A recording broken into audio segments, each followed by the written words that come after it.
vídeo sobre 6 princípios bíblicos, eu abordo muito brevemente a sacramentologia reformada. Futuramente eu pretendo fazer isso de maneira um pouco mais profunda, é um assunto que eu considero muito importante e gratificante também. Você pode falar sobre todo o evangelho através dos sacramentos, e isso não é uma coincidência. Eles realmente são pequenos resumos visuais do evangelho. Mas até lá, eu gostaria de compartilhar uma das implicações, ou a implicação prática, que eu considero uma das mais benéficas de um entendimento bíblico sobre eles, sobre os sacramentos. Infelizmente, na maioria das igrejas evangélicas hoje, quando os sacramentos são administrados, seja o batismo ou a ceia, o pastor faz questão de dizer: isso é apenas um símbolo, isso não muda nada na nossa vida espiritual, ou alguma coisa nesse sentido. E nada poderia estar mais longe da verdade. A Bíblia fala claramente que Deus tem sim muito a acrescentar na nossa vida espiritual através dos sacramentos. Não porque eles sejam rituais mágicos, mas porque eles são meios de graça, ou seja, instrumentos visíveis da ação invisível de Deus através do Espírito Santo. Eu vou explicar isso brevemente ao longo desse vídeo. Nós vamos ler alguns versículos juntos no final. Nada muito técnico, uma leitura simples, mas eu espero que esse novo conceito te permita entender esses versículos sem restrições ou barreiras doutrinárias, com toda a força e todo o peso que eles realmente têm. Então, vamos começar. E eu vou direto ao ponto aqui. Objetividade é a grande bênção que Deus nos dá por meio dos sacramentos. E muitas pessoas hoje estão desesperadamente precisando disso, sem saber onde encontrar, porque o preconceito e a ignorância colocaram uma série de restrições teológicas em cima daquilo que o texto bíblico fala de maneira muito clara e muito direta. Muitos cristãos hoje pensam que o seu relacionamento com Deus é algo apenas informal, invisível e interno. E esses aspectos até existem e são importantes. Mas se a sua espiritualidade é majoritariamente ou apenas baseada nos seus sentimentos e experiências internas, você pode ficar tão absorvido dentro de si mesmo que acaba perdido e inseguro, porque é da natureza dos sentimentos serem instáveis. Um dia você se sente cheio de fé e amor, no outro você se sente distante da presença de Deus. E a sua vida espiritual fica nesse vai e volta dependendo da sua condição emocional naquele dia. O problema não é ter sentimentos, eles são uma parte legítima da vida humana. Mas a armadilha é fazer dos sentimentos o critério decisivo do nosso relacionamento com Deus. Eles não são. O relacionamento de Deus conosco não é apenas informal e invisível. Ele também tem uma dimensão material, que é visível, concreta e formal, que tem vínculos oficiais e instâncias externas de autenticidade e confirmação. Não é uma burocracia espiritual, mas é um sistema concreto, que dá um caráter objetivo, formal e seguro para o nosso relacionamento e para a nossa vida com Deus. E os sacramentos são uma enorme manifestação dessa dimensão objetiva. Objetivo significa algo estável, que é firme, que é claro, que é verificável e que, portanto, é um ponto de referência seguro. É algo que você pode olhar e tirar uma conclusão segura. Os sacramentos expressam essa oficialidade e confirmação. Eles são uma expressão externa e concreta do compromisso pactual de Deus conosco, através de Jesus Cristo. E assim, eles são um forte antídoto contra a subjetividade e a insegurança. A Confissão de Fé de Westminster, por exemplo, explica que os sacramentos são santos sinais e selos do pacto da graça, imediatamente instituídos por Cristo, para serem representantes de Cristo e dos seus benefícios, e para confirmar o nosso interesse nele. Está lá na Confissão de Fé de Westminster, capítulo 27, seção 1. Interesse, na linguagem teológica do século XVII, significa direito e participação. Então, Cristo instituiu os sacramentos para confirmar a nossa participação nele e nos dar segurança e certeza das suas promessas e dos seus benefícios. E Deus, na verdade, sempre agiu dessa forma. Ele sempre acrescentou marcas visíveis e confirmações visíveis do seu compromisso conosco. Em Gênesis 9, depois do dilúvio, Deus fez uma aliança com Noé e prometeu que nunca mais destruiria a terra com água. E como sinal objetivo dessa promessa, ele criou o arco-íris. Quando as nuvens começassem a se formar no céu e caísse aquela tempestade que demora para passar, é normal que o medo começasse a bater na porta do coração de Noé e dos seus descendentes. Será que essa chuva não vai passar?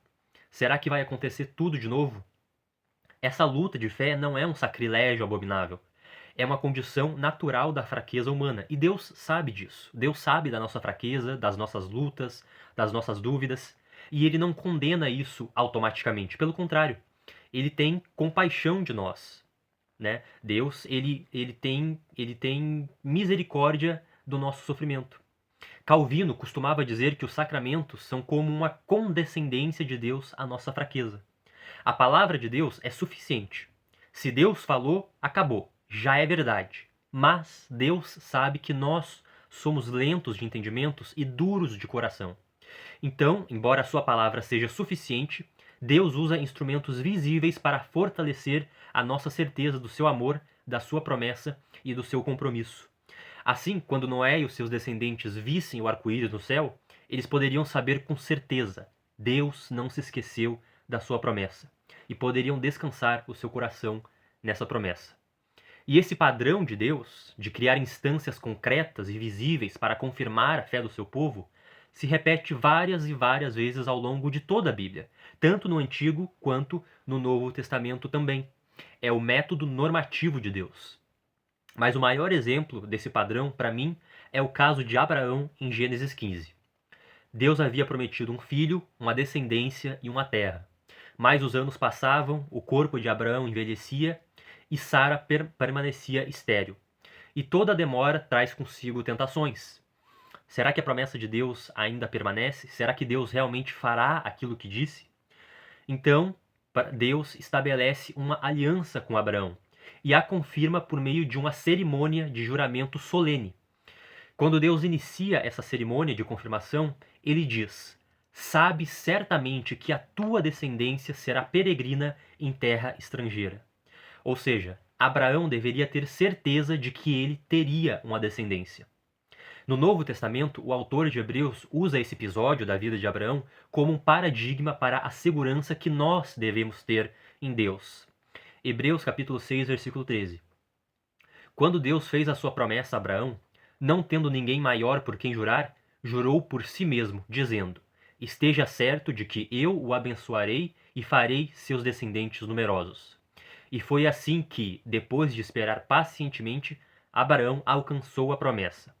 Ora, os homens juram por alguém superior a si mesmos, e o juramento confirma o que foi dito, pondo fim a toda discussão. Querendo mostrar de forma bem clara a natureza imutável do seu propósito para com os herdeiros da promessa, Deus o confirmou com juramento, para que, por meio de duas coisas imutáveis, nas quais é impossível que Deus minta, sejamos firmemente encorajados, nós, que nos refugiamos nele para tomar posse da esperança a nós proposta. Então, assim como Deus fortaleceu a esperança de Abraão, ele quer fortalecer a nossa esperança por meio de duas coisas imutáveis: a sua palavra e o seu juramento. E onde estão esses juramentos objetivos de Deus para nós? Nos sacramentos, batismo e ceia. É isso que a palavra sacramento significa. Significa juramento. E é isso que eles são.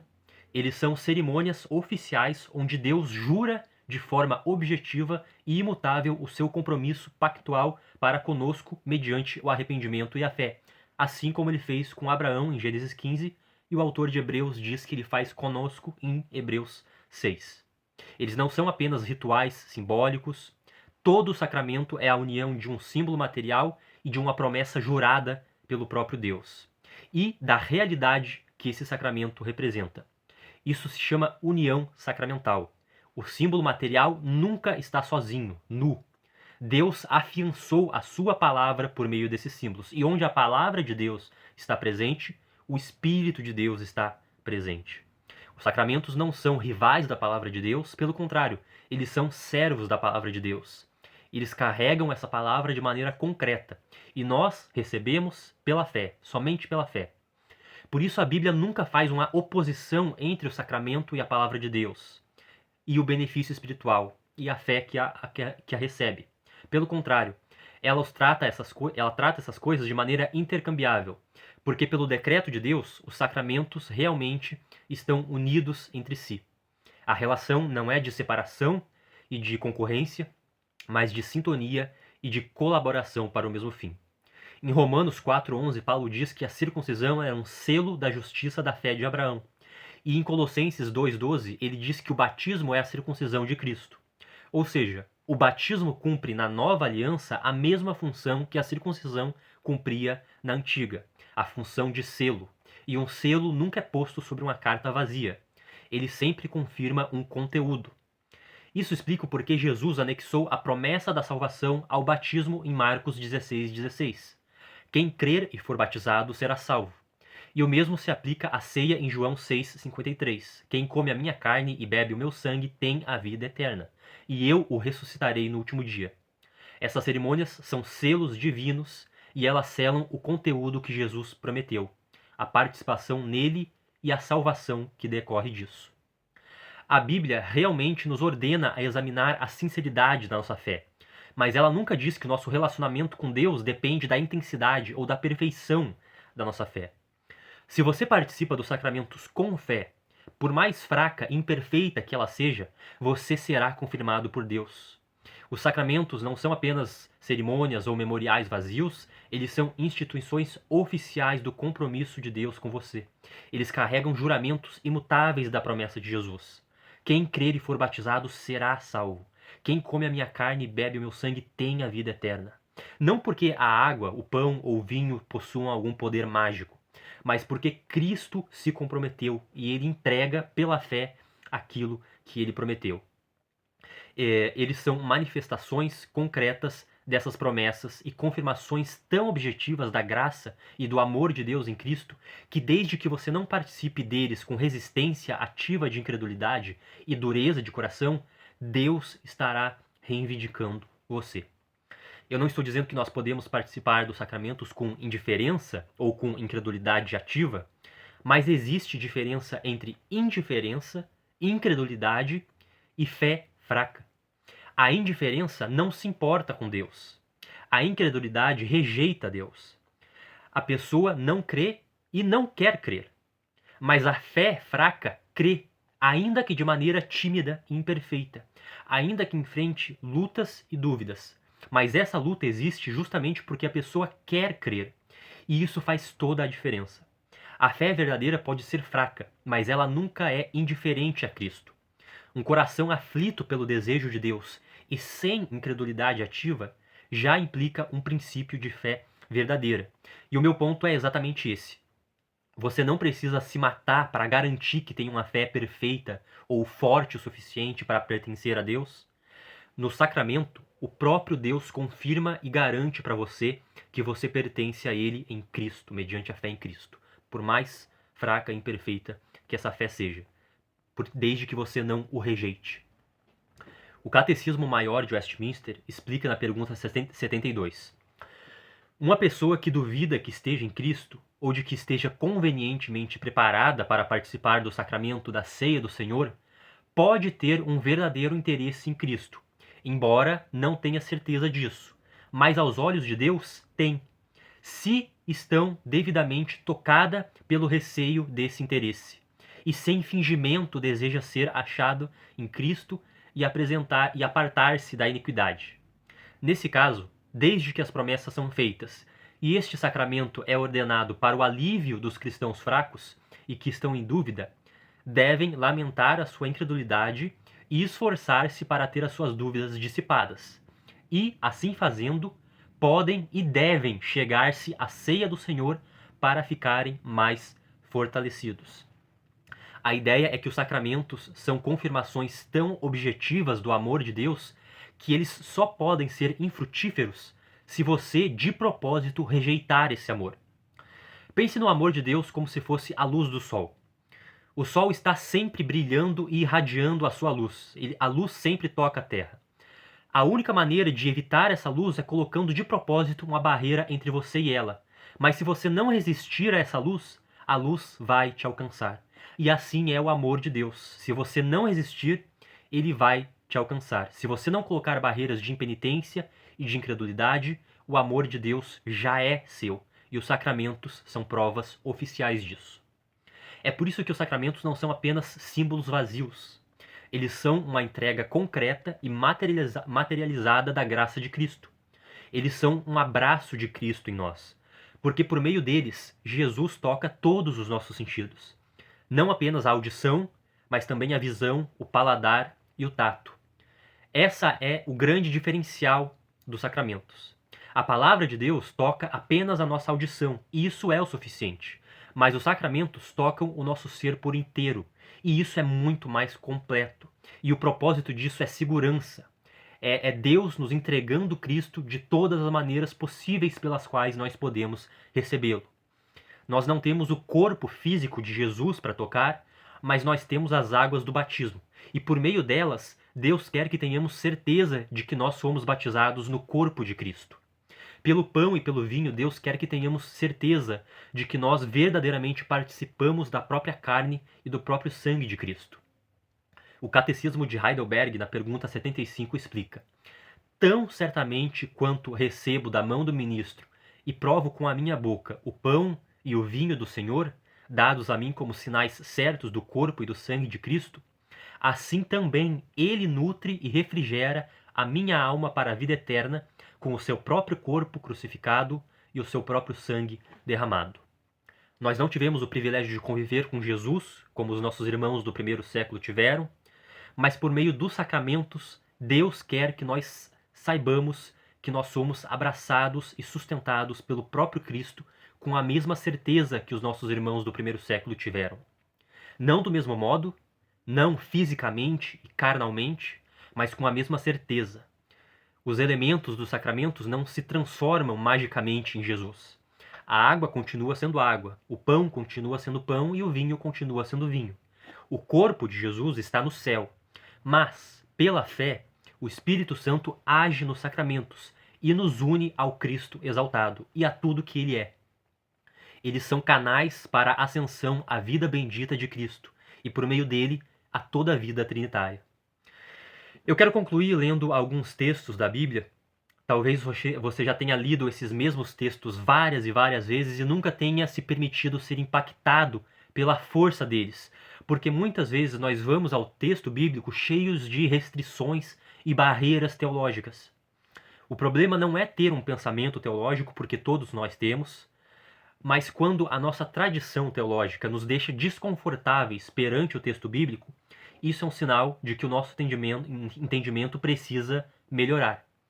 O meu ponto não é favorecer uma leitura mágica ou supersticiosa desses textos, mas é um convite para que você se permita perceber a força e a convicção com as quais esses textos falam.